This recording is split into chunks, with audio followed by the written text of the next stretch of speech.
que en esta vida fálteme riquezas, sé que allá en la gloria tengo mi mansión.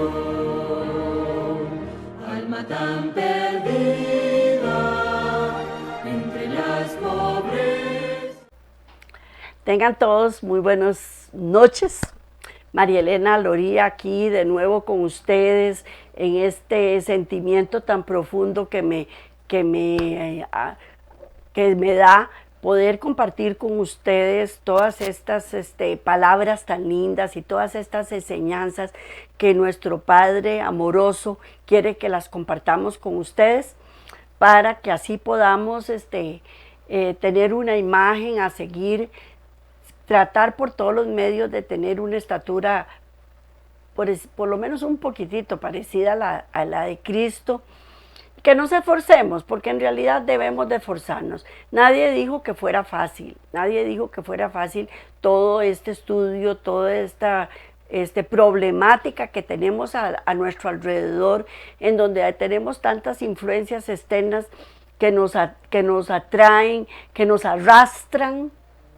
La familia, el medio, los hijos, los medios informativos,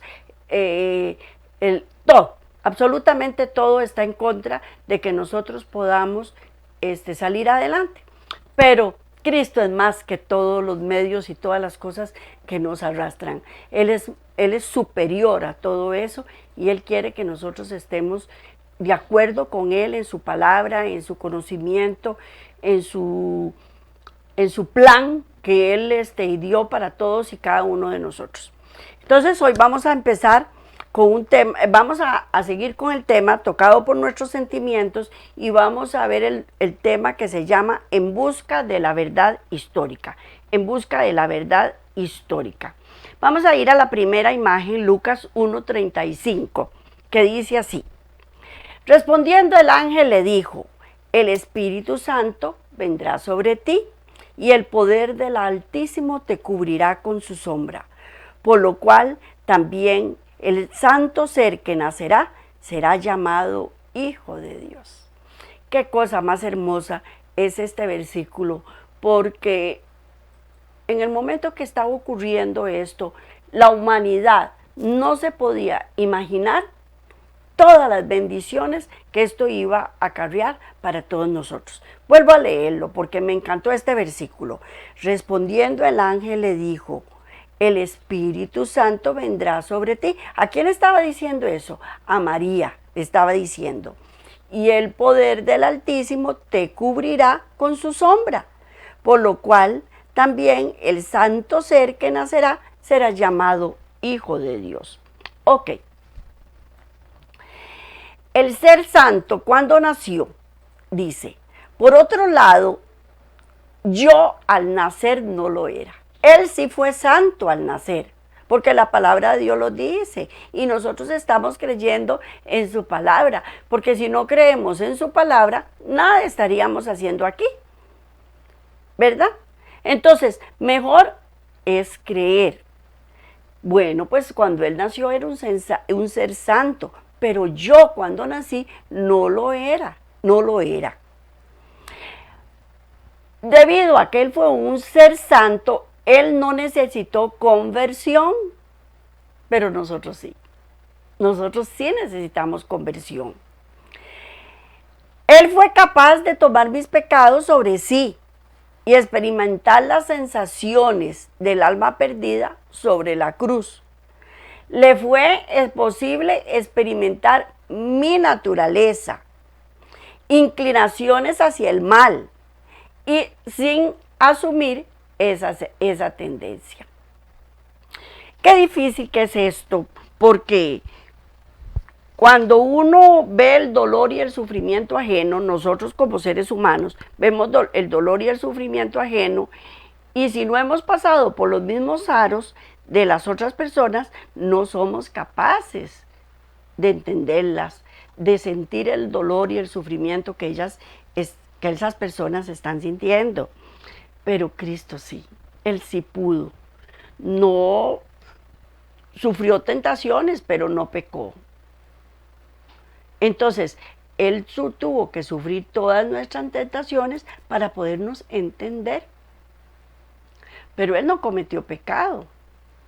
Bueno, por ejemplo, siempre me gusta poner ejemplos. Por ejemplo, cuando una persona fuma y está a la par de otra persona que no fuma o que nunca ha fumado, le estorba. Pero cuando una persona fuma y la otra ha fumado, comparten el humo del cigarrillo sin ningún problema. También ocurre que cuando una persona fumó y dejó de fumar, le disgusta que las personas que estén a la par fumen, porque tal vez le produce ansiedad, tal vez le produce deseos de retomar el cigarrillo. Entonces, sin más por el momento, vamos a orar, porque no hemos orado, ¿verdad? Y nosotros necesitamos ponernos con el Espíritu Santo que mora en nosotros para que Él dirija las palabras de hoy para que tengamos un mejor aprendizaje. Entonces vamos a hacer un alto y vamos a orar. Amantísimo Padre, te damos gracias por este medio de comunicación YouTube, te damos gracias por la radio, te damos gracias por Radio Costa Rica que nos abrió las puertas para que nosotros pudiéramos compartir con ustedes estas palabras de salvación. Ayúdanos a entender mejor tu palabra, a dilucidar bien, a tomar lo mejor y llevarlo a nuestras vidas. No todas las personas recibimos el mensaje de la misma manera, porque unas tienen unas necesidades y otras tenemos otras, Señor, pero tú con tu infinita misericordia siempre abre los corazones y traes palabras de salvación para todos y cada uno de nosotros. Así es que te damos gracias una vez más en el nombre de Cristo Jesús. Amén. Bueno, prosigamos. La caída de Adán tuvo dos consecuencias fundamentales. Eran simples debilidades y propensiones pecaminosas. Esas dos consecuencias fundamentales le ocurrieron a Adán. Fue débil y tenía propensiones pecaminosas. Entre las simples debilidades podemos mencionar hambre, frío, sufrimiento, debilidad, tristeza. Pero las propensiones pecaminosas se entienden como tendencia a pecar, tendencia a pecar. Adán, antes de su caída, no las poseía esas, ni las debilidades, ni las propensiones pecaminosas. Nosotros sí. ¿Él por qué no las poseía? Porque recordemos que Dios lo hizo perfecto, a imagen y semejanza de Él. Así es que antes de la caída, Él no tenía estas propensiones ni debilidades. Él las tuvo hasta después de que pecó. Recordemos que cuando el Dios le aparece y le dice, ¿por qué te diste cuenta que estás desnudo? ¿Por qué te escondiste? Él le dice, porque tuve miedo. Ya ahí era una debilidad que tenía en ese momento. Y ya la propensión al pecado ya había sido puesta en él. Pero cuando nosotros nacemos, sí tenemos esos dos aspectos.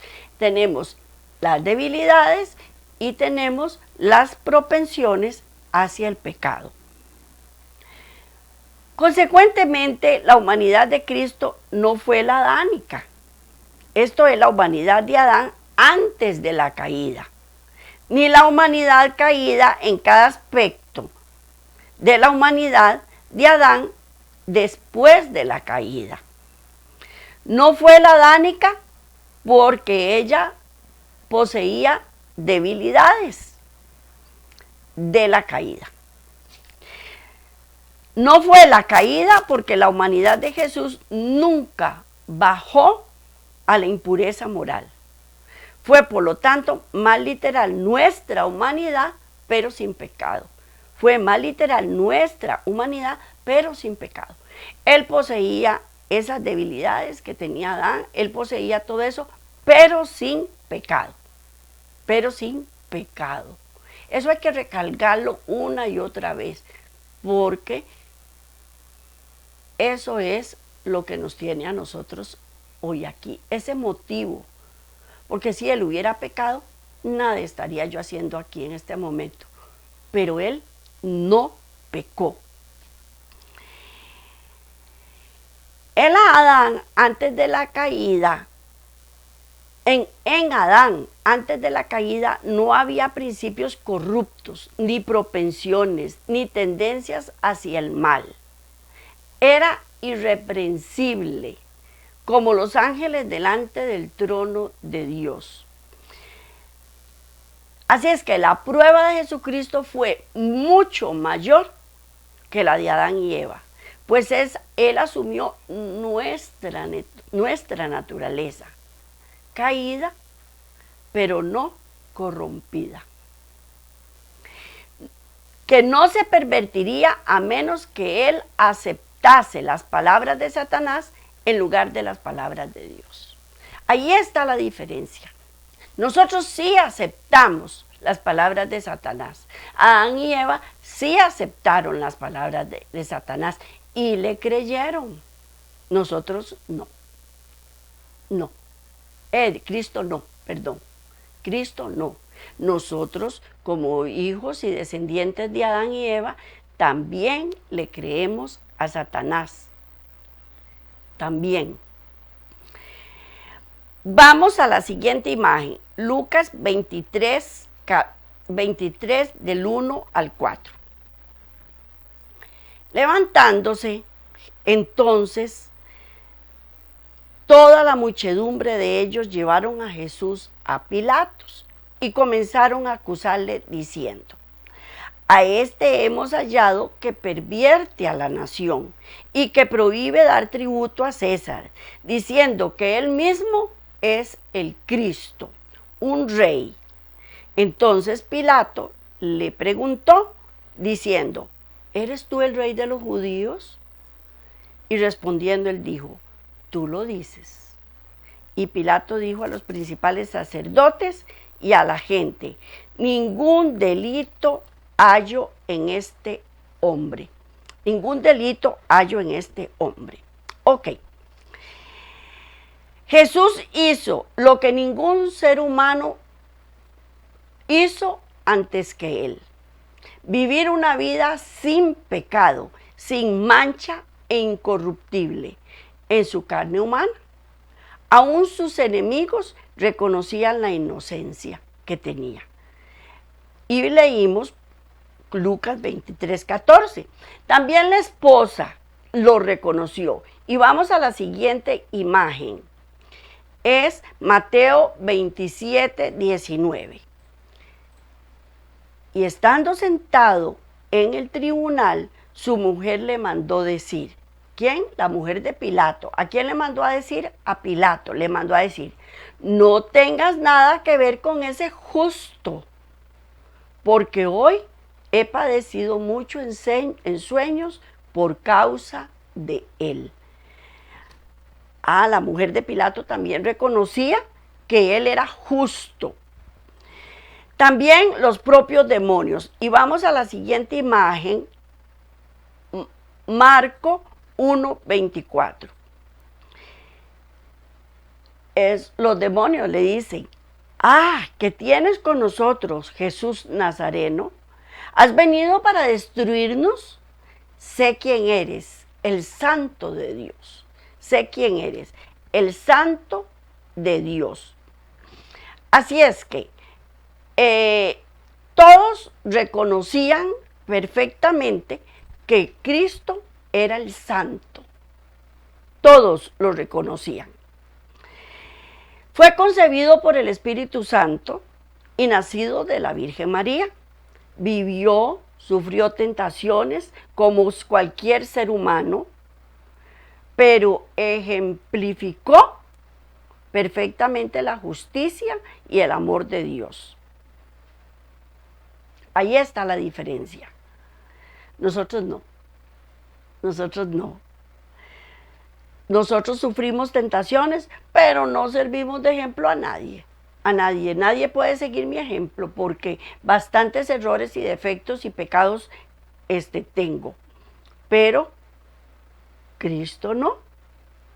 Él podía reivindicar la verdadera humanidad a través de su madre. Durante su juventud estuvo siempre sujeto a sus padres. Y eso lo vamos a ver en el próximo versículo, que es Lucas 2:51. Lucas 2:51. Y descendió con ellos y volvió a Nazaret y estaba sujeto a ellos. Y su madre guardaba todas las cosas en su corazón. ¿Estaba sujeto a quién? Estaba sujeto a María, estaba sujeto a José, pero sobre todo él estaba sujeto a su Padre Celestial. Él estaba sujeto a su Padre Celestial. El nombre Hijo del Hombre enfatiza su solidaridad con la raza humana mediante la encarnación. El modo en que Cristo enfrentó las tentaciones prueba que era verdaderamente humano. Tentaciones y posibilidades de pecar eran reales en Cristo Jesús. Si Él hubiese nacido con el chip, por decirlo ahora, como se habla en la terminología actual, si Él hubiera nacido con el chip de no pecar, no habría sido humano, ni podría ser nuestro ejemplo. Si Él hubiera sido dotado desde el inicio de absoluta impecabilidad o con la posibilidad de pecar, no podría haber sido un hombre, de no pecar, no podría haber sido un hombre real. En lugar de ser un hecho autoadquirido o mérito propio, habría sido accidental o un don exterior, y sus tentaciones un show fantasioso. La historia de la tentación, aun cuando pueda ser explicada, no tendría significado.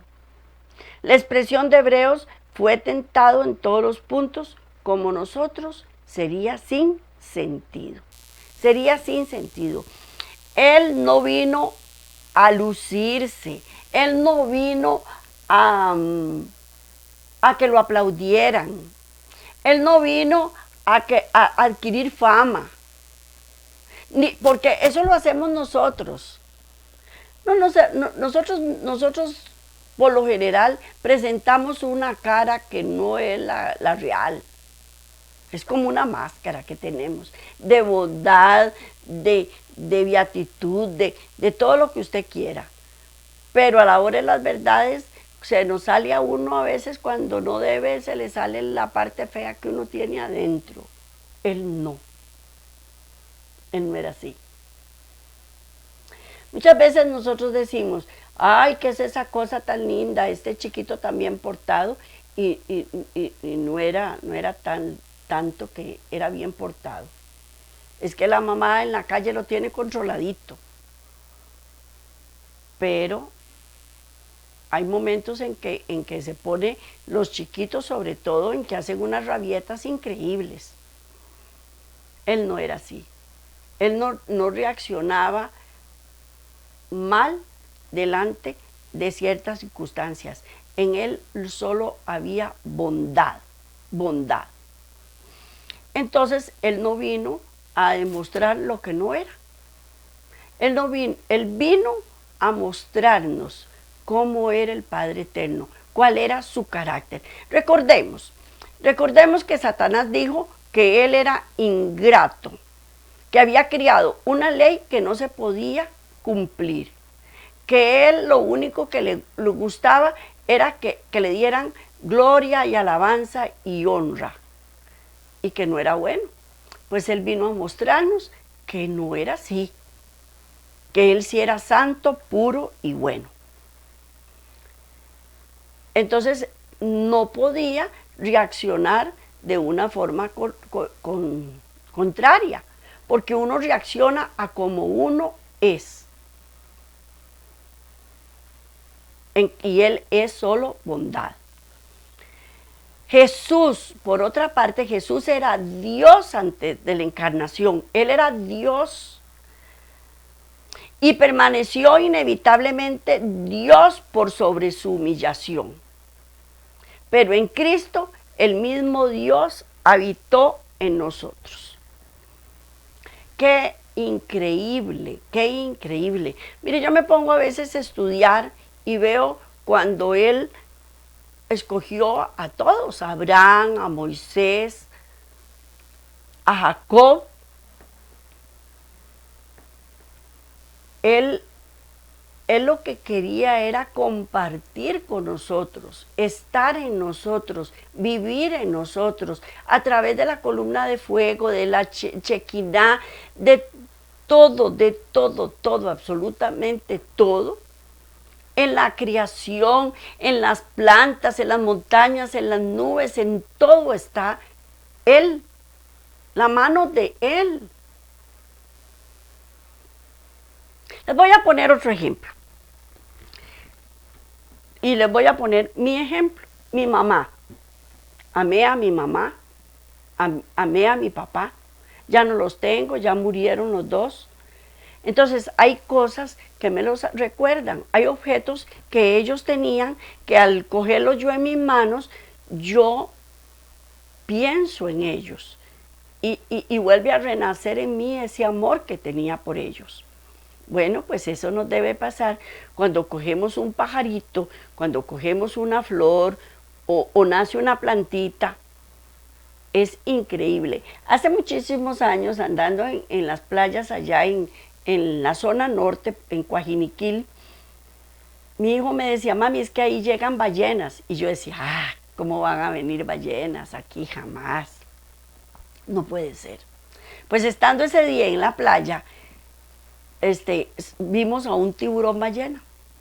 Entonces nos montamos en una panga grande y el tiburón ballena se posicionó debajo de la panga. Uno podía ver sus partes por cualquier lado de la panga. A un lado, al otro, al frente, atrás, se salía porque era un animal excesivamente grande. Y en ese momento yo lo que sentí era la omnipotencia de Dios. ¿Cómo Dios puede haber criado un animal tan inmensamente grande? Pues ese es Dios. Y Él está en nosotros, en su creación. Él nos quiere a través de la creación demostrar que todas esas cosas Él las hizo y las puso para darnos satisfacción. Y así, como si yo tengo un objeto que era de mi papá y mi mamá, me acuerdo de ellos, igual nos tiene que pasar con Cristo Jesús. Él se hizo hombre. Y el segundo y último Adán. Surge, sin embargo, una cuestión indudable, delicada, pero legítima. ¿Cuán identificado con nosotros realmente estaba Jesús? Esas son preguntas que todo el mundo se hace. ¿Me querrá? ¿Me aceptará? ¿Me querrá ayudar? A ratos yo siento que me abandonó y que no lo encuentro por ninguna parte. Y yo creo que todas las personas que venimos al Señor tenemos que pasar un desierto también. Entonces, todas estas preguntas nosotros nos las hacemos. ¿Cuán identificado con nosotros realmente estaba Jesús? ¿Tomó Él la naturaleza antes o después de la caída? Todo eso nos lo preguntamos. Pero no es suficiente denunciar la diferencia entre ambas situaciones experimentadas por los dos Adanes. Lo que totalmente es obvio. La diferencia entre los dos Adanes es obvia. Lo que precisamos reconocer es que ellos no vinieron en la misma carne ni en la misma naturaleza. Eran diferentes. Uno fue criado perfecto y cayó. Y el otro nació con una herencia de imperfección y no cayó. Ahí está la gran diferencia.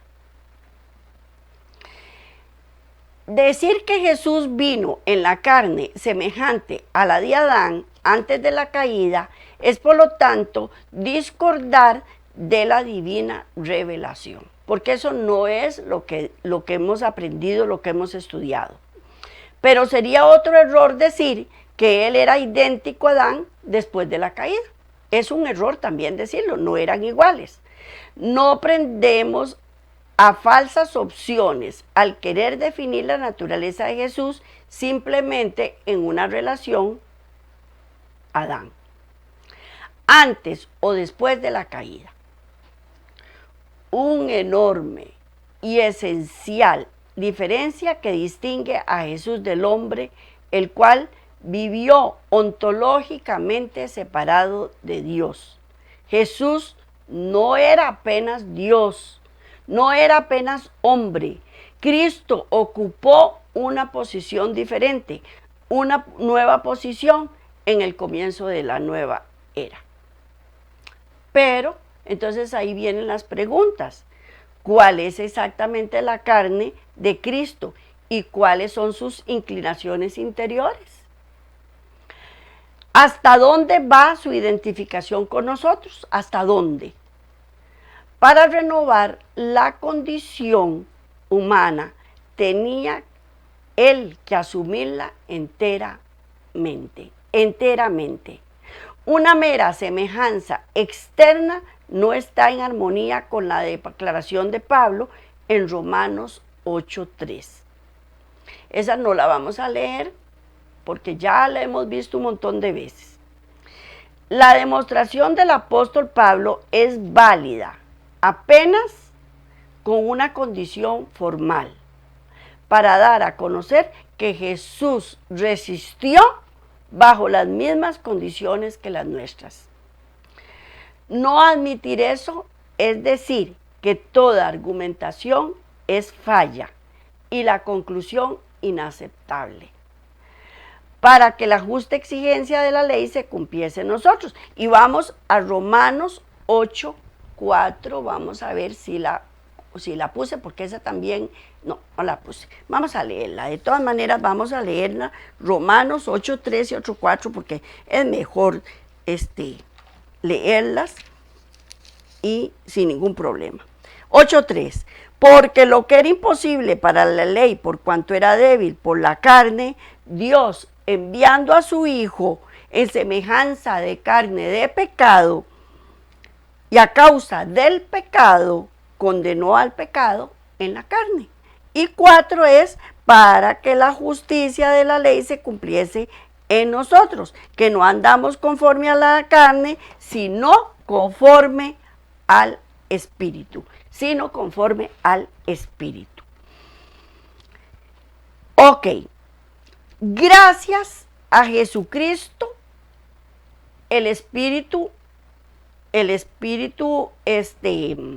gracias a Jesucristo, espérese un momentito, el Espíritu desarrolla a nuestro favor el mismo misterio que cumplió a favor del Hijo de Dios.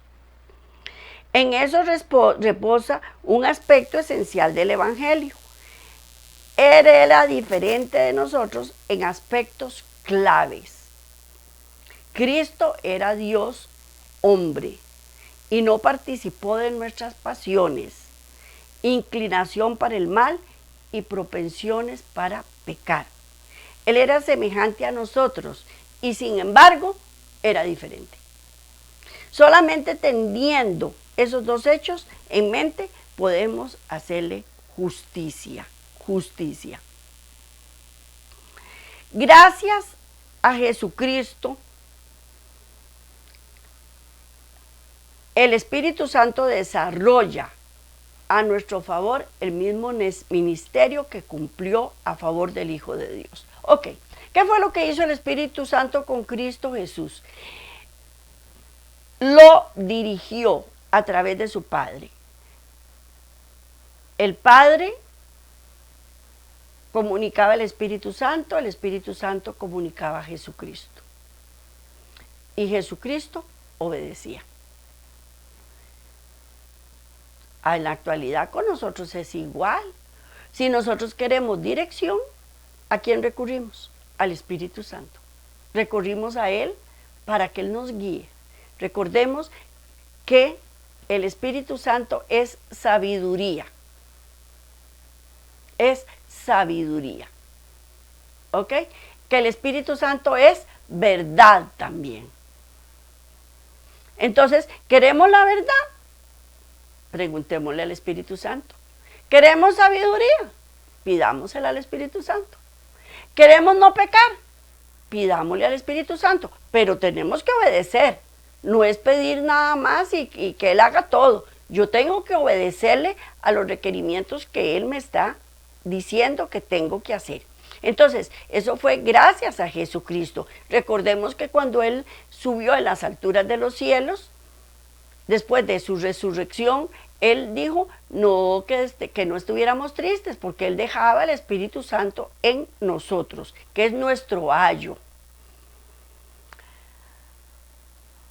¿Ok?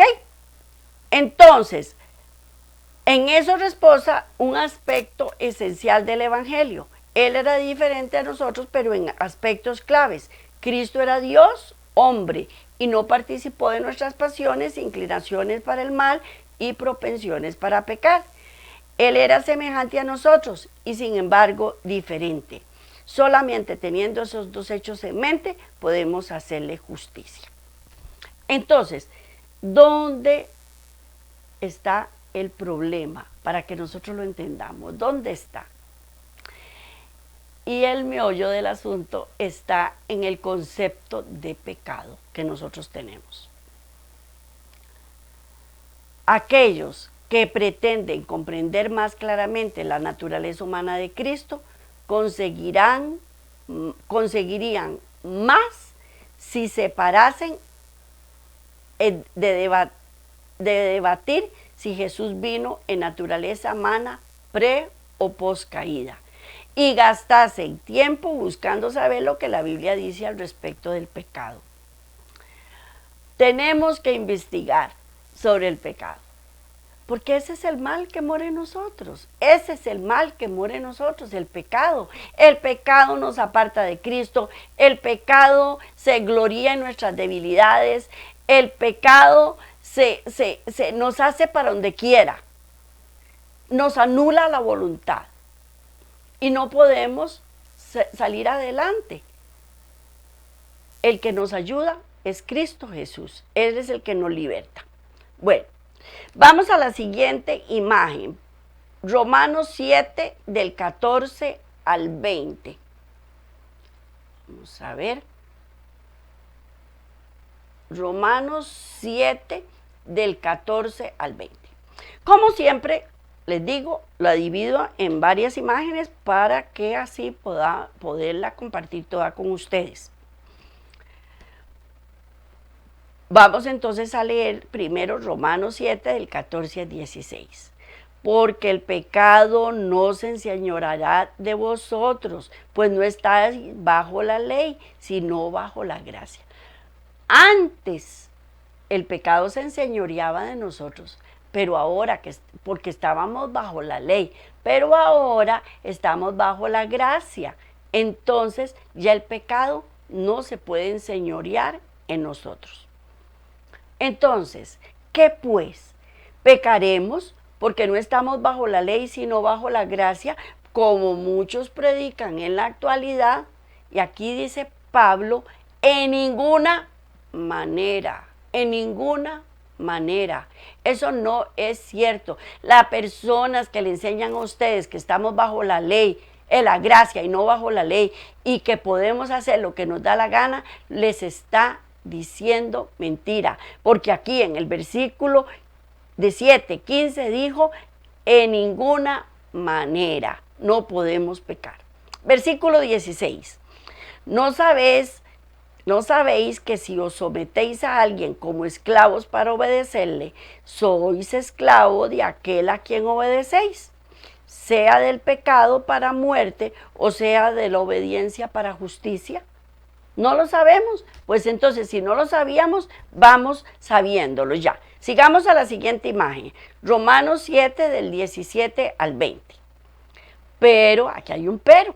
Gracias a Dios que aunque erais esclavos del pecado, habéis obedecido de corazón aquella forma de doctrina a la cual fuisteis entregados. Y libertados del pecado, viniste a ser siervos de la justicia.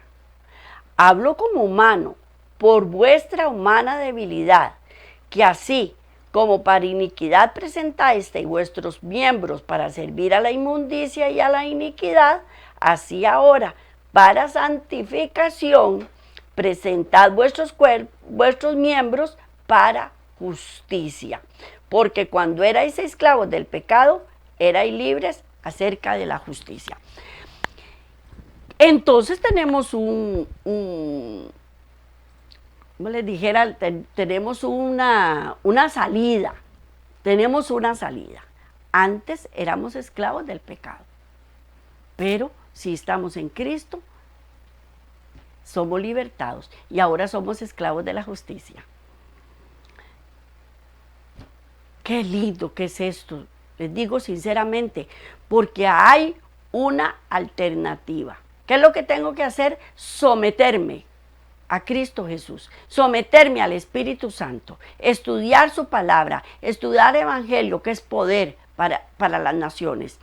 Y lo más importante es poderme salir de las garras del enemigo, poderme salir de ahí. Y solo en Cristo Jesús lo puedo lograr, lo puedo lograr. Ok, continuemos. Así, no solamente nuestros actos son pecaminosos, nuestra propia naturaleza está en guerra contra Dios. Cuando estamos en pecado, nuestra naturaleza está en guerra contra Dios.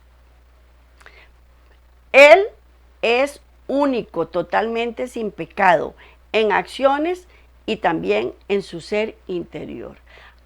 Es que ahí está la diferencia. En su ser interior, Él era sin pecado.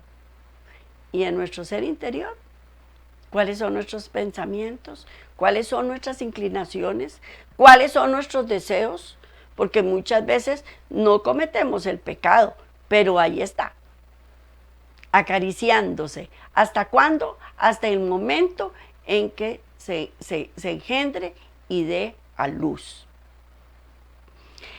Él es santo, inmaculado, separado de los pecados. Y vamos a la siguiente imagen, que es Hebreos 7:26. Hebreos 7:26, que dice así: porque tal sumo sacerdote nos convenía, santo, inocente, sin mancha, apartado de los pecadores y hecho más sublime que los cielos. Ese es Cristo Jesús. Y es a Él el que tenemos que imitar. Entonces, ¿cuál es la gracia? Bueno, pues la gracia es el perdón de los pecados, lógicamente. Pero la gracia es dejar de pecar, tener poder, porque en Cristo somos más que vencedores y vamos de gloria en gloria y de victoria en victoria, venciendo el pecado. No es que ya yo puedo hacer lo que me da la gana porque estoy por gracia y entonces no me aplican la ley porque ya no estoy bajo la ley, sino estoy bajo la gracia. No. No me toca la ley porque si yo no peco, la ley no me puede ser aplicada. Ahí es donde está la gracia. Bueno, prosigamos. Mi Salvador debe no estar solamente libre de pecado, sino también ser el mismo Dios. Ese es mi Salvador. Yo lo tengo que ver como hombre sin pecado, pero también lo tengo que ver como Dios. Solamente Dios puede remover mis pecados. No solo perdonarnos, sino quitarlos también. Él es el que me da el poder para que yo pueda vencer el pecado. Entonces, el Evangelio es la solución para el problema del pecado. Debemos reconocer la plena extensión del problema.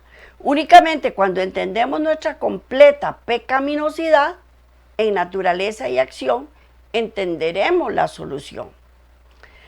Hasta percibir la depravada naturaleza del pecado, no perdemos nuestra confianza propia ni volveremos a Cristo como nuestra única justicia. El Evangelio se vuelve ahí ya significativo, entonces, únicamente contra el paño de fondo de una plena comprensión del pecado. Cuando yo llego a entender que el pecado que estoy cometiendo me está matando, que ya no puedo seguir más, que ya debo salir adelante, hasta ese momento es que yo busco ayuda en Cristo Jesús. Antes no lo logro, porque me estoy satisfaciendo de lo que estoy haciendo. Estoy siendo satisfecho por un montón de suciedades, de depravaciones y un montón de cosas feas que están en uno. Vamos a la siguiente imagen, Romanos 1 del 20 al 23. Romanos 1 del 20 al 23, vamos a ver si lo puse, no lo puse. Vamos a buscarlo, Romanos 1 del 20 al 23. Dice, porque las cosas invisibles de Él, de su eterno poder y deidad, se hacen claramente visibles desde la creación del mundo, siendo entendidas por medio de las cosas hechas, de modo que no tienen excusa. Pues habiendo conocido a Dios, no lo glorificaron como a Dios. No lo glorificaron como a Dios. Espérense para buscar. Ni le dieron gracias, sino que se envanecieron en sus razonamientos y su necio corazón fue entenebrecido. Profesando ser salvos, se hicieron necios y cambiaron la gloria de Dios incorruptible en semejanza de aves, de imágenes, de hombre corruptible, de cuadrúpedos y de reptiles. Esa es la culpabilidad del hombre. Vuelvo a leerlo. Porque las cosas invisibles de Él, su eterno poder y deidad, se hacen claramente visibles desde la creación del mundo, siendo entendidas por medio de las cosas hechas, de modo que no tienen excusa. Pues habiendo conocido a Dios, no lo glorificaron como a Dios, ni le dieron gracias, sino que se envanecieron en sus razonamientos y su necio corazón fue entenebrecido. Profesando ser sabios, se hicieron necios y cambiaron la gloria de Dios incorruptible en semejanza de imagen de hombre corruptible, de aves, de cuadrúpedos y de reptiles. Eso somos nosotros. ¿Cuándo? Cuando no queremos entender las cosas. Nos enseñoreamos de nosotros mismos. Y empezamos a buscar razonamientos lógicos en nuestra mente para poder justificarnos. Así no solamente nuestros actos son pecaminosos, nuestra propia naturaleza está en guerra contra Dios. Él es el único totalmente sin pecado en acciones y también en su ser interior. Él es santo, inmaculado, separado de los pecadores. Vamos a leer Hebreos 7:26, que dice así, porque tal sumo sacerdote nos convenía, eso ya lo habíamos leído, lo vamos a volver a leer, santo, inocente, sin mancha, apartado de los pecadores y hecho más sublime que los cielos. Ok. El Evangelio es una solución para el problema del pecado. Únicamente cuando nosotros entendemos nuestra pecaminosidad, podemos buscar la solución. Ok, como descendientes de Adán y Eva somos esclavos del pecado, somos esclavos del pecado. Nacemos egoístas y nuestra inclinación natural es vivir independientemente de Dios. El Antiguo Testamento se vale de una docena de diferentes términos para el pecado. Y vamos a la siguiente imagen, que es el Salmo 51, versículos 2, 3 y 5. Este es el salmo que escribió David después de que él mandó a matar a Urías y que conoció a Betsabé y que hicieron todo lo que hicieron. Él vuelca su corazón al Señor y le dice: lávame más y más de mi maldad, límpiame de mi pecado, porque yo reconozco mis rebeliones y mi pecado está siempre delante de mí. He aquí, en maldad he sido formado y en pecado me concibió mi madre. En pecado me concibió mi madre. Descubrimos conceptos básicos expresados en 3 palabras claves. Encontramos tres palabras que son iniquidad, pecado y transgresión. Vamos a ver qué es iniquidad. Se refiere primeramente al acto de pecado. No se refiere primeramente al acto de pecado, sino a la condición de pecaminosidad por naturaleza. Somos espiritualmente inclinados a la iniquidad. Vamos a leer Isaías 53, 6 y 64, 6. Dice así, 53, 6. Todos nosotros nos descarriamos como ovejas, cada cual se apartó por su camino, mas Jehová cargó en él el pecado de todos nosotros. Si bien nosotros somos como suciedad y todas nuestras justicias como trapos de inmundicia, y caímos todos nosotros como la hoja, y nuestras maldades nos llevaron como el viento, como el viento. Esa es la iniquidad. Ahora vamos a ver qué es pecado. Literalmente significa perder la marca. Eso se refiere a nuestro alcanzar el ideal de Dios. Qué terrible. Perdemos una marca. Puede verse una marca como una competencia de un, ¿cómo se llaman estos? Un deportista que consiguió una nueva marca, un nuevo galardón. Pero bueno, pues si nosotros vamos de gloria en gloria y de victoria en victoria, vamos a conseguir una nueva marca delante de Dios. Recordemos que al final de los tiempos vamos a ser sellados y si estamos libres de pecado, pero si fuimos hallados faltos, vamos a perder esa marca. Y vamos a leer Romanos 3:23, Isaías 1 del 4 al 6. Vamos a leer esos. Romanos 3:23 dice así: por cuanto todos pecaron, están destituidos de la gloria de Dios. Isaías 1 del 4 al 6, oh gente pecadora, pueblo cargado de maldad, generación de malignos, hijos depravados, dejaron a Jehová, provocaron a ira al Santo de Israel, se volvieron atrás. ¿Por qué queréis ser castigados aún? Todavía os rebelaréis. Toda cabeza está enferma y todo corazón doliente.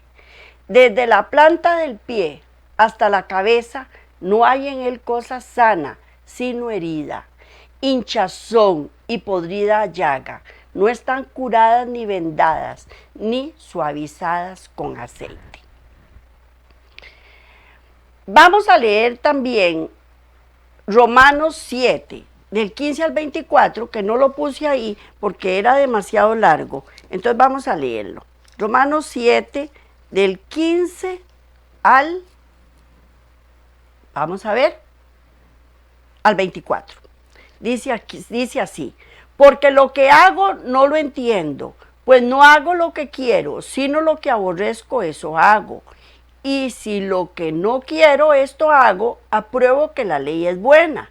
De manera que ya no soy yo quien hace aquello, sino el pecado que mora en mí. Y yo sé que en mí, esto es, en mi carne, no mora el bien. Porque el querer el bien está en mí, pero no el hacerlo. Pero no el hacerlo. Porque no hago el bien que quiero, sino el mal que hago, el mal que no quiero, eso hago. Y si hago lo que no quiero, ya no lo hago yo, sino el pecado que mora en mí. Así que queriendo yo hacer el bien, hallo esta ley, que el mal esté en mí. Porque según el hombre interior me deleito en la ley de Dios, pero veo otra ley en mis miembros, que se revela contra la ley de mi mente y que me lleva cautivo a la ley del pecado, que está en mis miembros. Miserable de mí, ¿quién me librará? ¿Me librará de este cuerpo de muerte? Esa es el pecado. Nos hace esclavos, nos hace esclavos. Y por último, la transgresión que dice es una deliberada violación de la ley de Dios, un acto espontáneo de desobediencia. Y vamos a leer la última cita, que es primera de Juan 3:4, todo aquel que comete pecado infringe también la ley, pues el pecado es infracción de la ley. Bueno, comentando Isaías 53:6, que no lo voy a leer. Primero, lo leen ustedes en su casa. Cada uno de nosotros se desvió porque todos seguimos la inclinación natural para el propio camino. Segundo, perder nuestro propio camino es autocentralización, es la iniquidad que fue puesta sobre Cristo, nuestro portador de pecados. Cuando Él condenó el pecado en la carne sobre la cruz, fue la inclinación para el pecado que Él sentenció. Cristo asumió la humanidad para poder ser el Salvador del mundo. Únicamente aquellos que en primer lugar lo recibieron como Salvador. No debemos enseñar que en Adán toda la humanidad heredó la culpa. Esta es la herejía del pecado original introducida por San Agustín y adoptada por la Iglesia Católica Romana. Culpa, un sentido legal, siempre incluye volición personal o responsabilidad. Y Dios no nos hace personalmente responsables por algo por lo que no tuvimos la capacidad de escoger. Solamente cuando personal, concienzosa, deliberada, persistente y definitivamente rechazamos el don de la vida eterna en Cristo, la culpa, la responsabilidad y la segunda muerte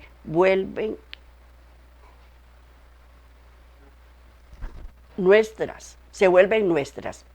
Cuando Cristo al inicio le anunció a la hueste celestial su misión y obra en el mundo, declaró que estaba para dejar su posición de dignidad y ocultar su santa misión, asumiendo la semejanza del hombre, cuando en realidad Él era hijo del infinito Dios. Y cuando llegase la plenitud de los tiempos, Él descendería de su trono de alto comando, pondría a un lado su regio manto y su corona real, revistiendo su divinidad con la humanidad, viniendo a la tierra para ejemplificar lo que la humanidad debe hacer y ser para vencer el enemigo y sentarse con el Padre en su trono. Vino como un hombre, fue herido, fue maltratado, fue flagelado, vivió en una tierra una vida perfecta, pero lo matamos. Entonces, este es el ejemplo que nos deja. Esto es lo que nos traía para ustedes. Les voy a dar unas citas para que las busquen. Juan 3, 18, 36, Marcos 16, 1, Hebreos 2, del 1 al 4 y 10, 14, para que los estudien en la casa. Esto ha sido por hoy, todo por hoy. El tiempo me venció. Espero que haya quedado bien dilucidado todo este tema del pecado y que eso nos ayude a vencerlo y no estar luchando que si era divino, que si era humano. Al final de cuentas, lo que importa es vencer el pecado, seguirlo a Él y quererlo como Dios y aceptarlo como hombre y aceptar el sacrificio que hizo por nosotros. Nos vemos de hoy en 8 si Dios quiere, que Dios me los bendiga, que tengan una excelente semana y aquí, si Dios lo permite, vamos a estar siempre al pie del cañón. Bendiciones.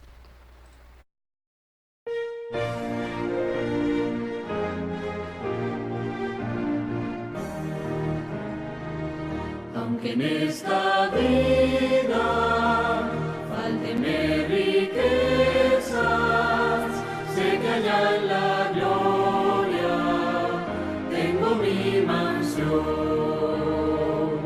Alma tan perdida,